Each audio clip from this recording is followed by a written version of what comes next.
Xin chào 500 anh em, chào mừng anh em đã quay trở lại với Anime Wiki. Tu thở xa xưa các cụ vẫn thường có câu không có đực thì làm sao có cái, mà không có phụ nữ thì lấy đâu ra đàn ông. Tương tự như thế, đến tận ngày nay và có lẽ sau này nữa, các cậu vẫn sẽ tranh luận con gà có trước hay quả trứng có trước. Và trong Jujutsu Kaisen, câu hỏi đó cũng được tái hiện thông qua việc linh hồn hay thể xác có trước.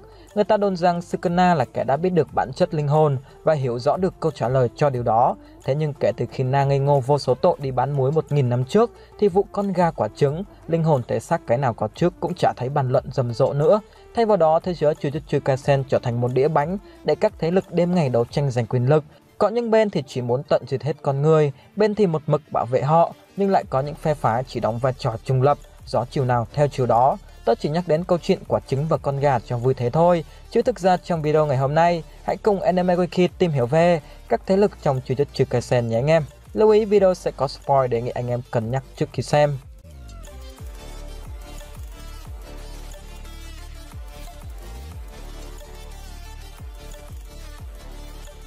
Đầu tiên phải kể đến thế lực yếu nhất cũng là đông đảo và nguy hiểm nhất thế giới Jujutsu, đó là những người không biết sử dụng chú lực. Về cơ bản họ chỉ đóng vai trò quần chúng trong series nhưng lại là nhân tố khởi đầu cho tất cả. Họ gián tiếp tạo ra các nguyên hồn và trực tiếp tạo ra lực lượng tiêu diệt chúng. Nếu những chú thuật sư, nguyên sư có thể sử dụng chú lực để chiến đấu và chém giết, thì phần còn lại của thế giới tập trung vào thăm ngan, phát triển kinh tế và thuê mướn những người khác chiến đấu thay cho mình. Những thứ không mua được bằng tiền thì sẽ mua được bằng rất nhiều tiền. Dù bị những nguyên sư hết sức coi thường, thậm chí Suguru Geto coi người không có chú lực như những con khỉ, là mầm móng của đại họa và muốn tiêu diệt hết tất cả. Thế nhưng với những vũ khí hiện đại như bom nguyên tử, súng ống đạn dược, nhà lầu xe hơi, người đẹp chăm sóc đến tận răng vân vân và mây mây, thì có thể nói phần còn lại của thế giới là thế lực nguy hiểm nhất và sẽ nhấn chìm tất cả nếu họ nổi dậy. Bạn sẽ tồn tại thế nào trên đời khi bị cô lập hoàn toàn? Vâng, dĩ nhiên là sẽ vì đói khát mà ra đi rồi. Ngoài ra nếu muốn, dàn diễn viên quần chúng này hoàn toàn có thể làm cán cân quyền lực nghiêng về phe nguyên hồn ngay lập tức, như là tạo ra thêm những cảm xúc tiêu cực hay giết các chú thuật sư bằng công nghệ khoa học. Theo sau chuyện tình giữa hai người đàn ông luôn có vài chục lít dầu ăn, còn đứng sau bảo vệ boss cuối của bộ truyện chính là những chú thuật sư yêu nghề, làm công ăn lương, sẵn sàng hy sinh cả mạng sống cho nhiệm vụ. Được định nghĩa là các cá nhân được đào tạo và sử dụng chú lực để bảo vệ nhân loại khỏi nguyên hồn.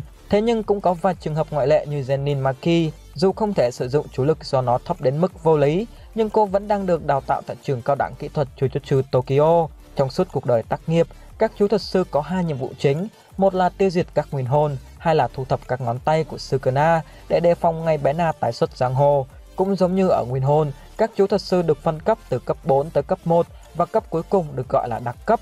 Cấp độ của họ sẽ tăng dần khi các thành tích cũng như ngưỡng sức mạnh tăng lên theo thời gian. Ngoài ra, chú thuật sư còn có thể tăng cấp khi được một người có cấp độ cao hơn giới thiệu.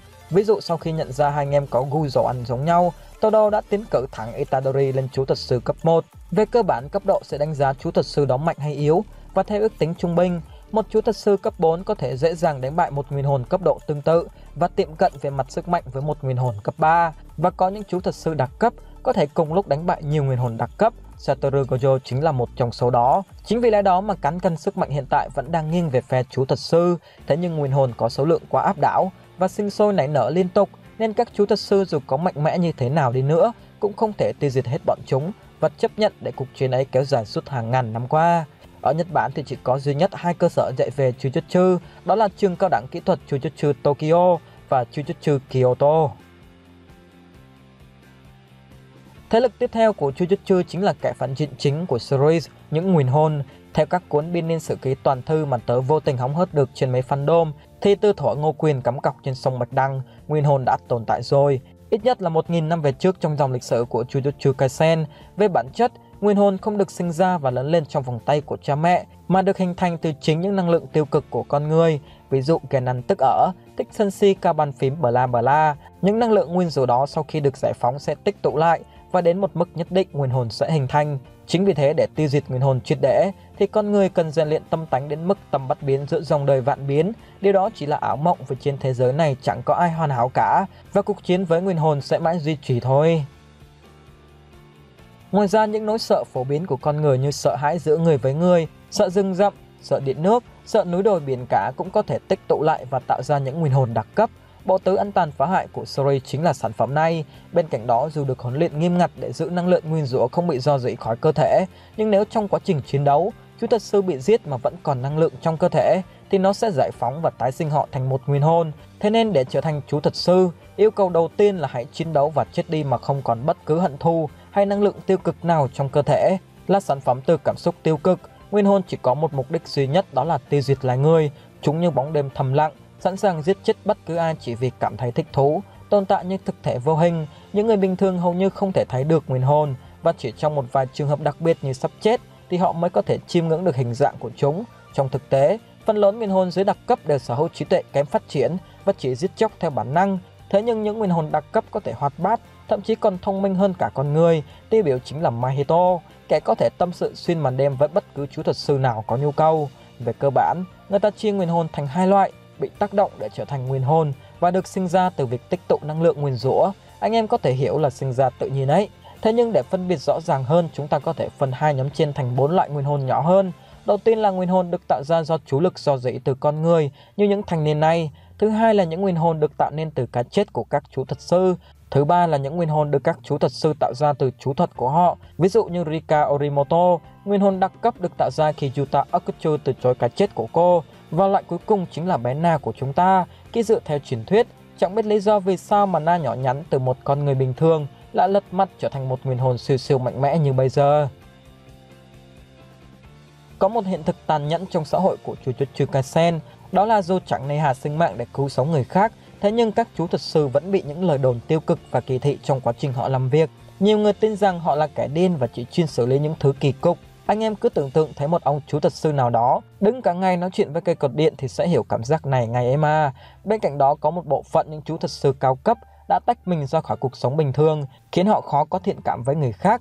Điều đó đặc biệt thể hiện trong tam đại gia tộc của Nhật Bản, nơi các giá trị về sức mạnh, về tôn ti trật tự, về chân lý, tình yêu bền vững nhất chính là tình yêu nước, được coi trọng hơn cả tình cảm gia đình. Mặc dù chỉ là một nhánh được chia ra từ thế lực của chú thuật sư, thế nhưng tam đại gia tộc và các gia tộc nhỏ khác có sức ảnh hưởng rất lớn với thế giới Jujutsu và luôn có mặt trong những sự kiện quan trọng nhất. Ba đại gia tộc này lần lượt là tộc Chunin, gia tộc có số lượng nhân vật xuất hiện nhiều nhất cho đến thời điểm này của bộ truyện và cũng là gia tộc có nhiều thành viên không thể sử dụng được chú lực nhất. Thứ hai là tộc Kamo, gia tộc sở hữu chú thuật gia truyền, có khả năng điều khiển máu. Và cuối cùng là tộc Gojo, tộc có ít nhân vật xuất hiện nhất nhưng lại được đánh giá là mạnh hơn tất cả. Cho đến thời điểm này, hầu như những thành viên chủ chốt và được đánh giá cao về sức mạnh của các gia tộc vẫn chưa xuất hiện. Ngoại trừ tộc trưởng tộc Chunin hiện đang là chú thuật sư cấp 1 và đã gần như thất bại trước nguyên hồn đặc cấp Daigon. Còn về phía các tộc nhỏ lẻ thì có hai gia tộc tiêu biểu chính là tộc Inumaki, có khả năng sử dụng chú thuật khẩu nghiệp, và gia tộc Shinkake, được biết đến với phong cách âm lưu giản dị lĩnh vực, mang đến những hiệu ứng nhất định trong chiến đấu như phản đòn toàn phân hay bảo vệ cơ thể trước bành trướng lĩnh vực của đối thủ.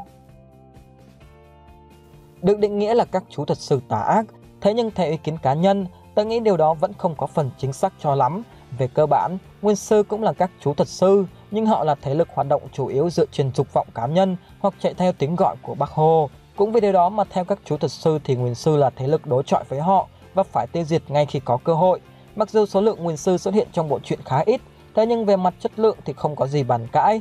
Tiêu biểu chính là Geto Suguru, một trong 4 chú thuật sư đặc cấp và sở hữu rất nhiều nguyên hồn trong tay, hay là Awashaka, kẻ có khả năng tay đôi bá đạo trong từng hạt gạo của Jujutsu Kaisen. Vừa rồi chúng ta đã cùng nhau tìm hiểu về những thông tin khá là bổ ích về tất cả những thế lực trong anime Jujutsu Kaisen. Theo anh em còn thiếu thế lực nào không? Hãy nêu ra ý kiến của riêng mình ở phần bình luận nhé. Còn bây giờ xin cảm ơn anh em đã lắng nghe. Xin chào và hẹn gặp lại anh em trong những video sau của Anime Wiki.